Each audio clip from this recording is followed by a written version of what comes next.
Bugün Kiyevə səfər edən NATO'nun baş katibi Mark Rutte Ukrayna Ali Radasında çıxış edib. Bu, NATO və müttəfiqlərin Ukrayna üçün müharibə bitdikdən sonra uzun müddətli təhlükəsizlik zəmanətləri hazırladıqlarını deyib. ABŞ, Avropa ölkələri və Kanadanın da artıq Ukraynaya təhlükəsizlik zəmanətləri verməyə hazır olduqlarını bildirib.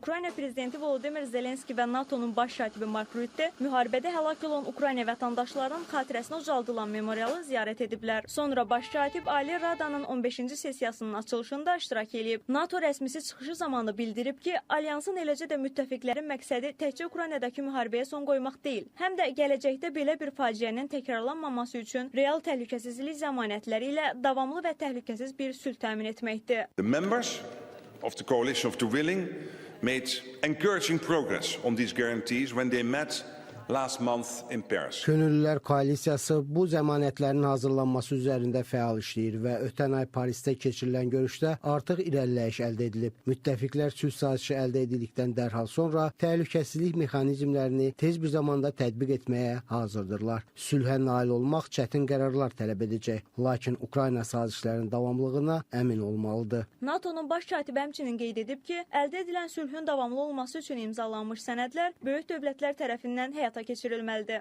Rövşən Əliyev, Günəş Rzayeva, Space xəbər. The security guarantees